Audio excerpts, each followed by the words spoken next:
Students of CBSE board class 10th class 12, बच्चों CBSE की copy checking चल रही है। एज यू ऑल नो कि कॉपी चेकिंग ज़ोर शोर से चल रहा है। कॉपी चेकिंग जैसे ही एक एग्ज़ाम होता है 7 दिन बाद कॉपी चेकिंग स्टार्ट हो जाती है, ठीक है। तो अगेन कॉपी चेकिंग में एक बड़ी इंपॉर्टेंट चीज़ है जो मैं आप सबके साथ शेयर करूं, क्योंकि थोड़ा सा अलर्ट भी हो जाएंगे बच्चे।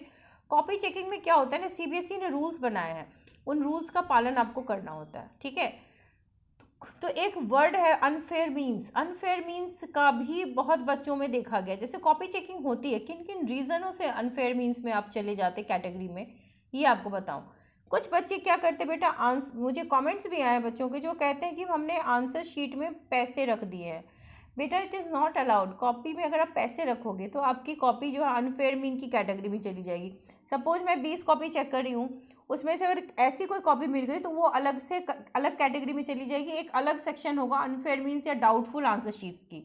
अब उसकी चेकिंग कैसे होगी ये तो सीबीएसई ही बता पाएगा। स्ट्रिक्ट भी हो सकती है क्योंकि आपकी कैटेगरी डाउटफुल की है, ठीक है। ऐसा नहीं है कि नंबर काट लेंगे आपका, लेकिन ये पैसे रख देना बहुत गलत बात है। उससे आपके नंबर नहीं बढ़ते। नंबर आपके तभी बढ़ेंगे जब आपने अटेम्प्ट लिया है, आपने लिखा है, रेलेवेंट आंसर्स हैं। पैसे मत रखो। कुछ बच्चों ने देखो roll number, centre code, school code, ये सब चीज़ें ओएमआर शीट पे भरी जाती हैं, ठीक है। आपने अपनी कॉपी पे लिख दे। ये जो डेटाज हैं ये एग्जामिनर्स को नहीं बताई जाती है, एग्जामिनर्स को रिवील नहीं कराई जाती है, ताकि इससे क्या होती है, हो सकता है कि कहीं पर गलत तरीके से मार्क्स बढ़ सकते हैं, ठीक है।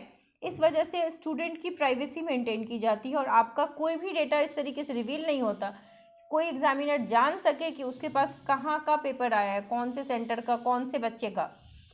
तो इफ़ यू थिंक कि आपने स्मार्टली लिख दिया है तो ऐसा भी हो सकता है कि रेस्ट्रिकेशन हो जाए, आपकी कॉपी चेक ही ना हो या कोई अदर प्रॉब्लम हो जाए, ठीक है। तो डिटेल्स इज़ नॉट अलाउड। आपने अगर कर दिया है आगे के एग्जाम्स में प्लीज़ मत करिए, ठीक है। So it is strict. ये स्ट्रिक्टली कहा गया है कि कॉपी चेकिंग में पेपर में ये सारी चीज़ें बिल्कुल नहीं लिखनी होती हैं, ठीक है। और जो डेटा होता है ये एग्जामिनर से बिल्कुल हाइड किया गया है। और कुछ और एक और चीज़ बता दूं आपको, अनफेयर मीन्स की कैटेगरी में एक और चीज़ आती है, जैसे कि आंसर शीट आपकी आई है ना, पेज नंबर रहता है उसमें। कभी कभी क्या होता है ना, कोई पेज मिसिंग होता है। जैसे ही मान लो आपके पास आंसर शीट आती है, एक तो पेज नंबर आप देख लो, अगर गड़बड़ है, कई बार कोई पेज नहीं है वहाँ, ठीक है, पेज नहीं है उसमें, तो आप अपने इन्विजिलेटर को इन्फॉर्म कर दीजिए। अगर वो आपकी आंसर बुक चेंज कर देते हैं तो वेल एंड गुड, नहीं चेंज करते हैं तो आपको पेज नंबर लिखना पड़ेगा। मान लो 16th पेज 17th पेज मेरे आंसर बुक में नहीं है, ठीक है, लेकिन जब एग्जामिनर चेक करेगा तो वो फाइंड करे, यहाँ पर मेरी गलती तो नहीं है कि उसमें 16th और 15th पेज नहीं है, लेकिन जब एग्जामिनर चेक करेगा वो फाइंड करेगा कि भाई इसके आंसर बुक में तो 2 पेजेस ही गायब है, तो इसका मतलब बच्चे ने या तो फाड़ डाला, चीटिंग करी, कुछ तो गलत किया है। तो फिर आपकी जो कॉपी है वो अगेन चली जाएगी अनफेयर मीन्स की कैटेगरी में, ठीक है। तो इसीलिए आपको पेज की नंबरिंग करनी पड़ती है और इन्विजिलेटर को वेल बिफोर हैंड इन्फॉर्म कर दो। अगर कॉपी चेकिंग के टाइम अगर वो आपका देख सकता है तो देख ले, अगर बदल सकता है तो बदले, क्योंकि आपकी गलती नहीं है, लेकिन बाद में ये आपकी गलती ही साबित होगी, ठीक है। रफ वर्क के लिए जो जगह अलॉटेड है उसी में रफ करो और बाद में उसको काट देते हैं, ठीक है। एग्जाम में क्वेश्चन पेपर पे भी टिक वगैरह लगाने से आपकी कैटेगरी चली जाएगी अनफेयर मीन्स में।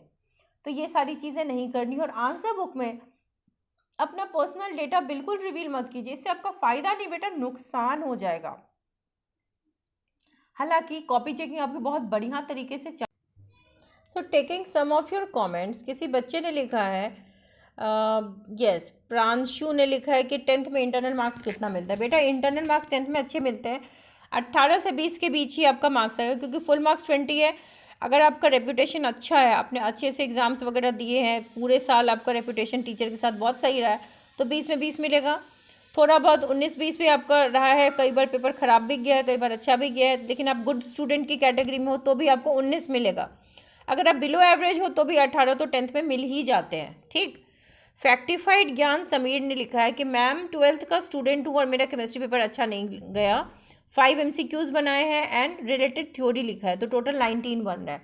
बेटे अगर आपके टोटल 19 बन रहे हैं प्लस आपने अटेम्प्ट लिया है, क्योंकि 23 तक तो पहुँचना है, तो 23 तक के लिए अगर आपने अटेम्प्ट लिया है तो टीचर आपको 23 तक पहुँचा देंगे, राइट। देन साहू व्लॉग ने लिखा है कि मैम क्लास 10 साइंस का सेट 2 हार्ड था। तो यस बेटा सेट 2 हार्ड था, तो डेफिनेटली अच्छे मार्क्स दिए जाएंगे।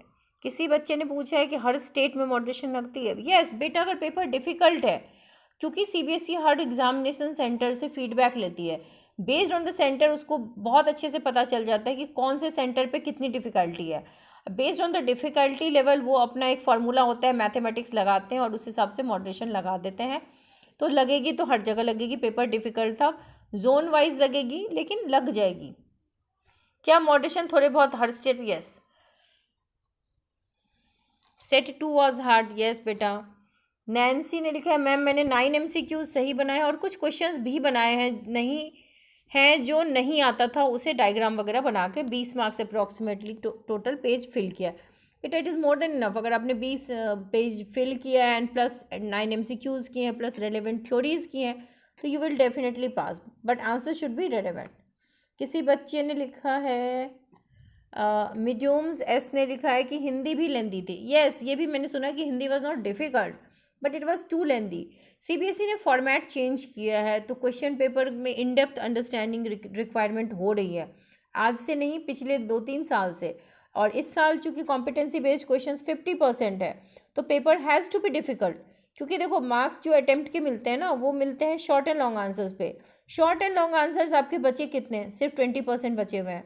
तो that is the reason CBSE के टीचर्स के पास भी स्लॉट्स कम है। तो जहाँ जहाँ अटेम्प्ट्स रिक्वायर्ड है डू टेक अटेम्प्ट्स, क्योंकि एमसीक्यूज़ में तो इट इज़ इधर राइट और रॉन्ग, तो वहाँ टीचर कुछ नहीं कर सकते। टीचर कर सकते हैं तो सिर्फ और सिर्फ आपके लॉन्ग एंड शॉर्ट आंसर्स में, तो वहाँ पर आप ध्यान दीजिए कि कोई क्वेश्चन आपसे छूटे नहीं। बहरहाल नंबर मिल रहा है।